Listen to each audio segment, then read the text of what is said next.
Kababayan ko, sabi po dito, medyo kumalma po tayo sa mga makikita natin. Dahil yung 41% daw po ng Pilipino hindi daw po ay satisfied lang daw po sa pangulo at meron pa rin daw po naiiwan na hindi satisfied. Sa 12 months daw po ni Pangulong Bongbong Marcos na panunungkulan, ay sabi nila ay wala daw pong nagawa, mga kababayan. Eto, basahin natin. Sabi po dito sa isang survey, mga kababayan ko, sabi po dito, Manila, Philippines, ayan, aabot sa 41% na Pilipino ang nagsabing hindi pa rin nagbabago ang kanilang buhay. 41% ng Pilipino hindi pa rin nagbabago ang buhay.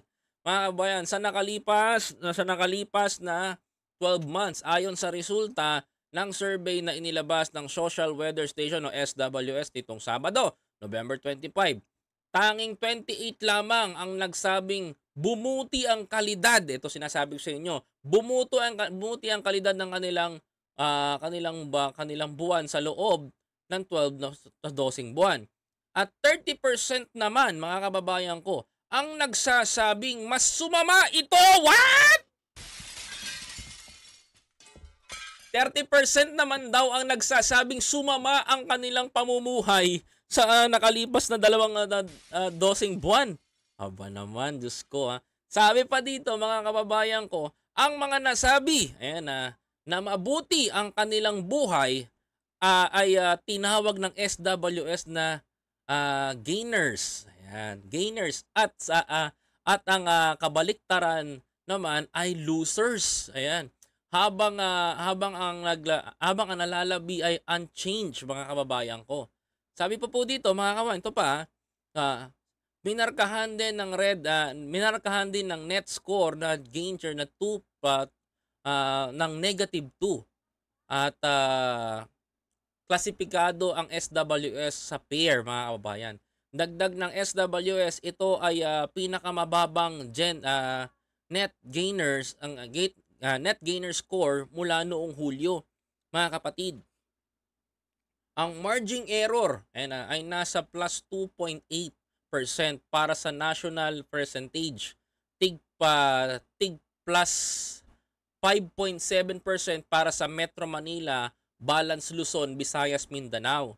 Sabi pa dito, ang survey ay sinagawa noong September 28 hanggang October 1 sa 1,500 adults o 13% na nasa Metro Manila, 45% na Balance sa Luzon, 19% sa Visayas at 23% sa Mindanao.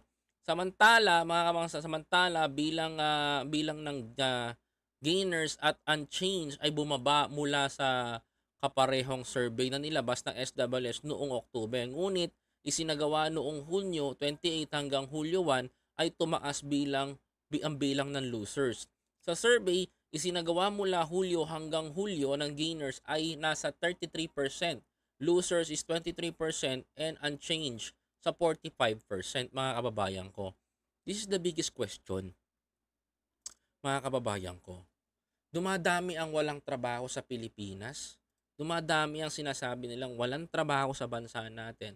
How can you imagine, mga kababayan ko, no? Itong mga tao ba na to na tinatanong nilang 1,500, mga kapatid, is masasabi natin na na isa ba sila sa mga sinasabi natin na hindi makapaghanap ng trabaho, mga kapatid? Doon ako nagtataka Doon ako napapaisip sa mga tao na to.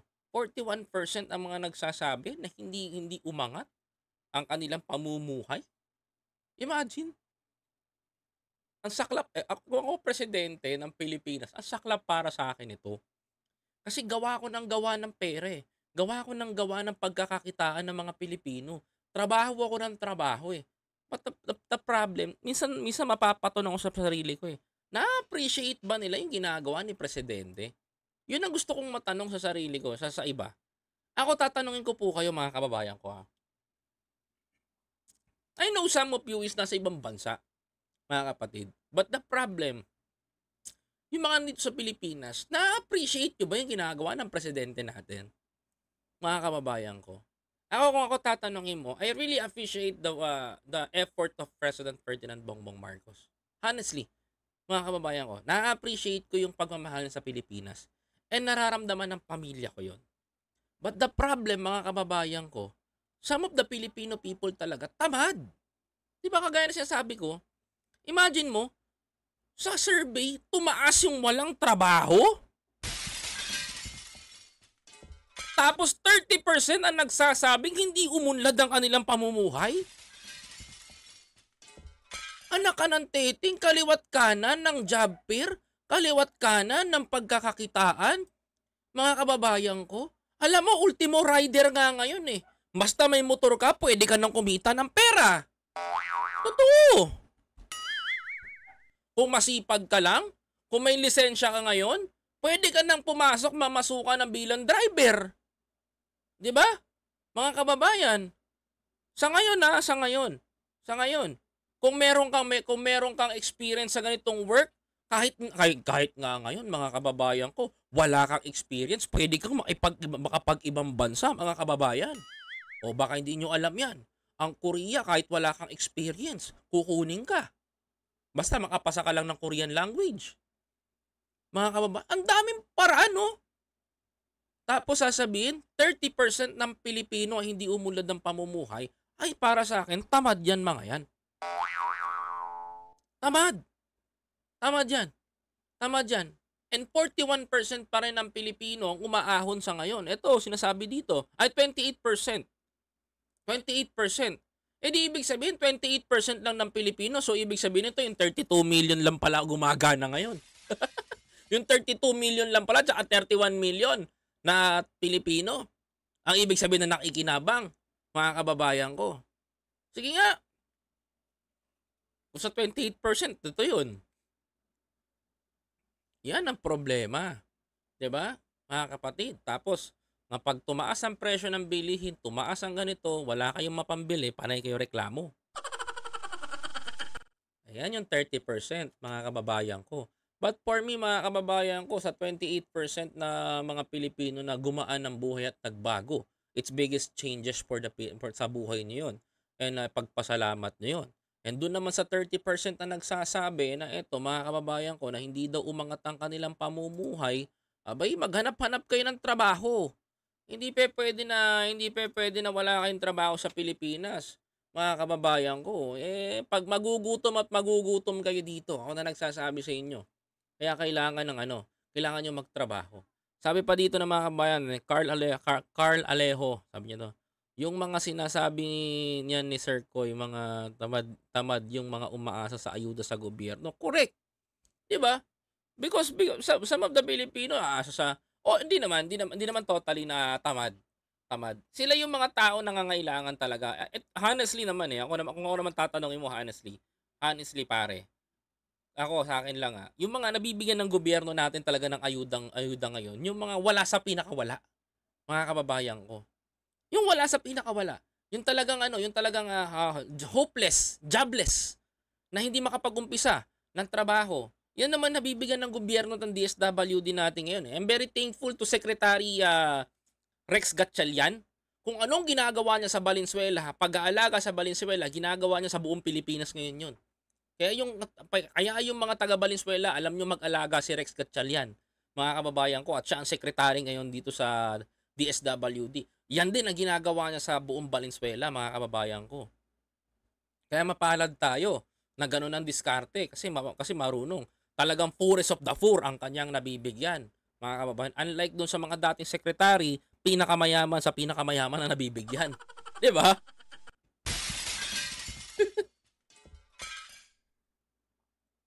Kaya maganda po yung pagpapatakbo niyan. Now, kung tatanungin niyo po ako, yung mga tamad-tamad na nabibigyan, I think hindi naman po sila tamad. Sila po yung masasabi natin na broke. Yung talagang walang-wala. Walang pang starter, walang pang puhunan, walang pang usad. Siyempre, lahat naman sa Pilipinas ngayon, bawat galaw mo may bayad eh. Sa totoo lang. Ang hirap mag-apply ngayon pag wala kang pera.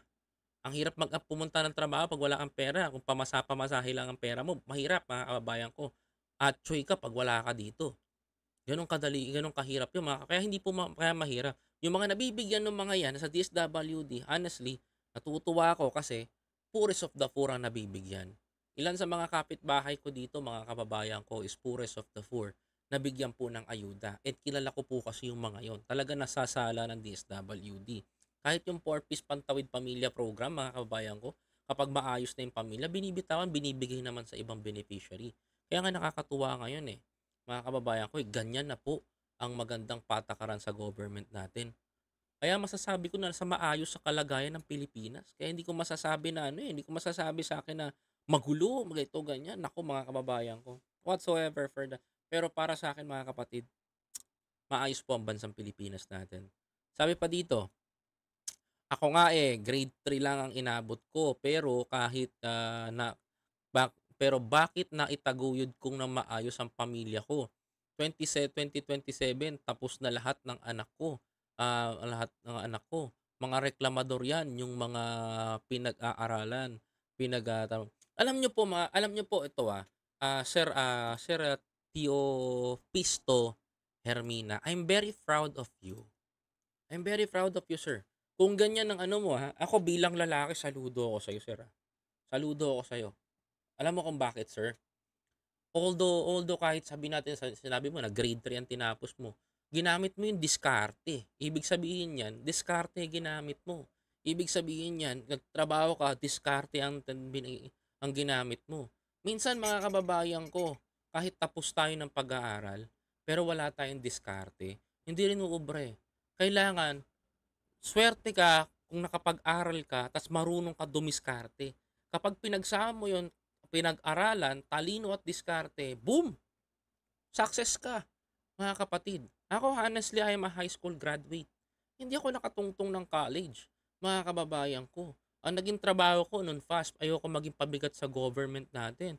Alam nyo nakapasok ako ng beer house.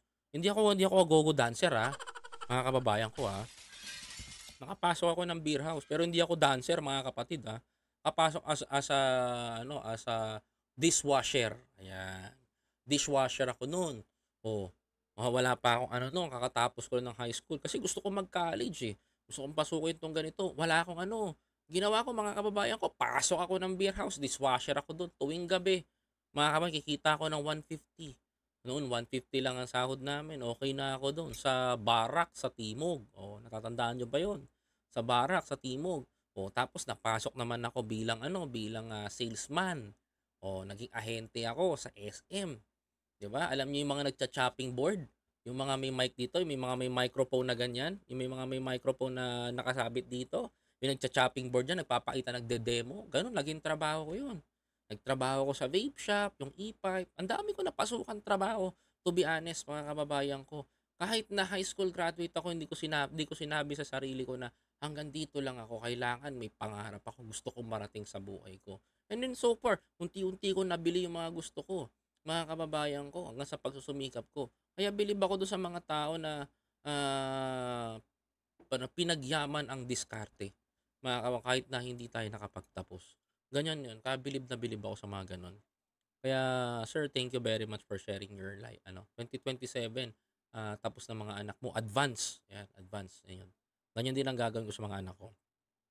Sir Koy, kung gugustuhin, may paraan kung ayaw magtrabaho, maraming dahilan. Unless, kung wala kang paa at kamay. Oh, totoo yan, Carl. Totoo yan. Kasi mas maniniwala pa kung wala ka talagang pakinabang. Hindi, kahit nga walang paa kahit nga walang kamay, may pakinabang Carl nagtatrabaho So, totoo lang. Kahit yung nanginginig-nginig pa yung kamay, oo, nagtatrabaho Hindi yung mga taong maraming dahilan at maraming yun yung mga tamad na tao talaga. Di ako maniniwala. Kahit nga yung mga kahit nga yung mga walang kamay, nagtatrabaho Oo, gamit pa 'di ba? Sanggol na lang ang hindi pa nakakapagtrabaho talaga ngayon. Kaya yung 30% na yan, mga kababayan ko na na-interview, yan po yung mga tamad. 'Di ba? Yan po yung mga tamad. Bakit, mga kababayan ko? Yung nagtitinda ng sigarilyo, yung iba dyan, sa mga nagtitinda ng sigarilyo, alam nyo ano ginagawa? Nagtitinda ng sigarilyo putulan pa pero gumagana ang kamay, nakakapagbenta. 'Di ba? Mga kapatid, yung sabihin natin yung baldado na talagang walang kamay pero paa gumagana. Tingnan niyo sa TV, oh, 'di ba? Gumagawa ng handicraft, iba pa nga pintor. Yung 30% talaga na yon, mga kababayan ko, na sinasabi dito, maniniwala at maniniwala ako kaya totoo to. Ito yung mga sinasabi kong loser, 'di ba? Loser. Eh no, yung 30% na sinasabi dito, ito loser talaga to. Tama lang na sabihan na loser to kasi walang tamad, 'di ba? Kahit bigyan mo ng ang gusto ata ng mga yan kusang lalapit eh. Yung trabaho sa kanila, ay hindi, maghanap kayo. Tumayo kayo diyan, 'di ba? Weng B, ayan napat nagpaulan siya ng baka makascore sa survey. Hindi po yun, ma'am. Sino nagsasabing walang ginawa eh, umaapaw mga ginagawa ni PBBM sa umaapaw nga ang ginagawa ni PBBM, hindi nga nagpapahinga. Yun naman ang Susan, 'di ba? Sa totoo lang, di nagpapahinga ang si Pangulo. Nilagnat na nga eh. Sa totoo lang eh. Nilagnat na nga sa pagod at natinrang kaso na nga. 'Di ba? Mga kababayan ko, ganyan. At least mapapatunayan may ginawa talaga ang Pangulo. Sabi pa ni Carl, Weng B, hindi mo ba na sabi ni Carl, sobrang kakapal ng mga mukha niyan. Sila pa yung mga nagrereklamo ko, hindi lang gumagana ang ekonomiya eh. Take note. Take note na naungnasan natin ng mga mauunlad na bansa katulad ng Singapore. Konti pa Carl, konti pa. Ma'am Emmy Rose Dumitas, konti pa po. Hindi pa natin talaga totally naunasan. Sabi dito ni Rayken, halatang hirap na hirap kontrahin ang mga resulta ng survey. Survey numbers doesn't lie. You know sir Ray, yes, survey numbers doesn't lie. Mga kababayan ko. But the thing is, ang tinatanong ko dito, saan nila nakuha yung 30%, 'di ba? Hindi ko naman kinokontra. Hindi ko naman kinokontra tong survey. Kung pinagtatawanan mo ako that you think na kinokontra ko yung survey, nagkakamali ka doon, sir. Ang laki mong bobo nun. Dahil wala po akong sinabi na kinokontra ko to. Ang sinasabi ko, saan kinuha? May sinabi ba ako na sinasabi kong mali ba yung survey? Oh, yan ang problema sa mga Pilipino. Isa ka doon siguro sa 30% na tamad at bobo. Kasi kung sasabihin mo, survey doesn't lie, bakit nga, paano mo nasabi na yung survey hindi nagsisinungaling? For example, election. Sinabing mataas si Lenny, tapos biglang mababa pala sa survey. Oh. Survey doesn't lie. SWS survey. The last time na naglabas sila ng survey ng campaign, hello, wag tayong bobo dito, sir. 'Di ba? Hindi ko sinasabing kinokontra natin. Hindi naman natin sinasabi na it's okay na maging bashers ka dito. Walang problema diyan. Kay Ren, 'di ba? The problem do, wag mong sasabihin na babaliktarin mo ako na kinokontra ko yung survey. Hindi ko kinokontra yung survey. Ang tinatanong ko dito, saan nanggaling at paano nangyari? Pinapaliwanag ko. Masama ba magpaliwanag ng opinion ko? O so ibig sabihin pala, masama na rin pala magpaliwanag ngayon sa bansa natin. Nako sir, ang laki mong bobo, tanga. 'Di ba? It doesn't lie eh. Sabi niyo sabi mo, sus gobyerno ni Marcos wala talagang ginawa. Sabihin nilang hindi siya effective. How can you say na hindi effective yung presidente? Ang dami nga nagawa ni Presidente Marcos. Isa-isahin ko pa ba sa'yo? Ilang beses ko bang isasampal sa inyo to? At ilang beses ko ba bang pauulit-ulitin? Nakakahiya naman yung mga ginagawa ng presidente na hindi nyo nakikita. Palibasa kasi wala kayong ginawa kundi mamuna ng mamuna. Yeah, mamuna ng mamuna. Gumawa ng mga kwento, gumawa ng kung ano-ano, Diyos ko, nakakahiya, 'di ba? Mga kababayan ko. Walang nagawa si Pangulong Bongbong Marcos, hindi working, no? Ito, papakita ko sa iyo. If the President Bongbong Marcos is not working at hindi capable, sana ano to? 'Di ba? Japan na nga lumalapit sa Pilipinas, nakakahiya naman. Sir Ken. Oh. Ano ngayon? Ngayon, ito pa, gusto palabasan pa tayo. Wala namang problema eh. Visitor kita, palalabasan kita. Nakakahiya naman, no? Nakakahiya yung mga ginagawa ni Pangulo. Wala talagang nagawa para sa'yo. Diyos ko po. Ang lalaki niyong talangka dito sa Pilipinas. Grabe. Sasabihin niyo walang nagawa o nakakahiya naman sa'yo sir, o ayan. Walang nagawa si BBM 'no? Wala talaga. Wala, eh, 'no? Oh, walang nagawa si Bongbong talaga 'no? Wala 'no, wala. Wala 'no? Oh, anong tawag mo dito? Oh, oh, anong tawag mo dito?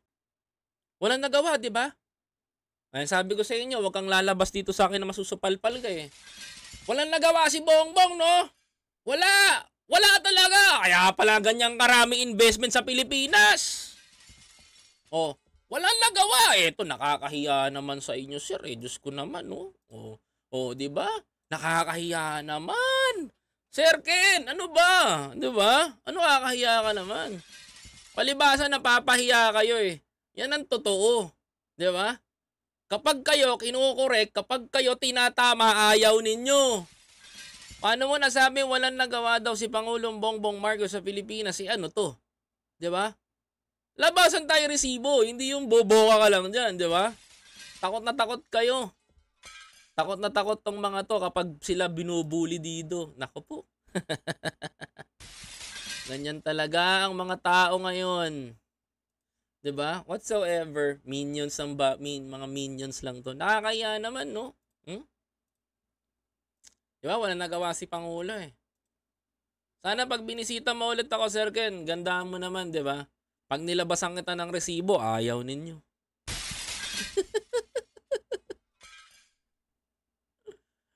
'Di ba, mga kababayan? Oh, ito sabi niya kasi, wala daw ginawa si BBM. So whatsoever, oh, ayan. Sabi ko sa inyo, eh, mga kababayan ko, basagin nyo, wala akong pakialam. Basta dito, totoo lang ako, maglalabas ako ng resibo.